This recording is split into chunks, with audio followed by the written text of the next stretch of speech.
Ada saja aksi pria bernama Franciscus Donatus Besin. Pria asal Belu, Nusa Tenggara Timur, pura-pura gila saat terpergok membobol ATM. Dengan aksinya ini, pria berusia 22 tahun itu berhasil kabur.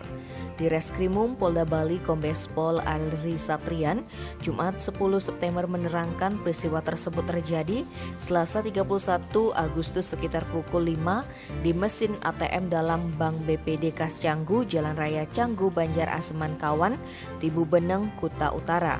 Saat itu tersangka mencoba membongkar mesin ATM. Tersangka merusak gembok rolling door dan memecahkan pintu kaca Bank BPD Kas Canggu menggunakan besi. Namun, tersangka tidak berhasil mengambil uang dalam mesin karena saat bersamaan seorang karyawan Bank BPD memergoki aksinya. Lucunya, pria yang tinggal di sebuah kos wilayah Kuta Utara Badung itu spontan berpura-pura gila. Wajahnya ditempeli stempel lalu kabur menggunakan Yamaha Mio tanpa plat nomor. Pihak Bank BPD melaporkan kejadian tersebut ke Polda Bali.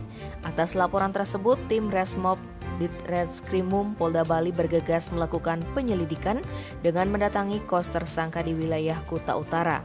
Akan tetapi, Franciscus telah pulang ke kampung halamannya.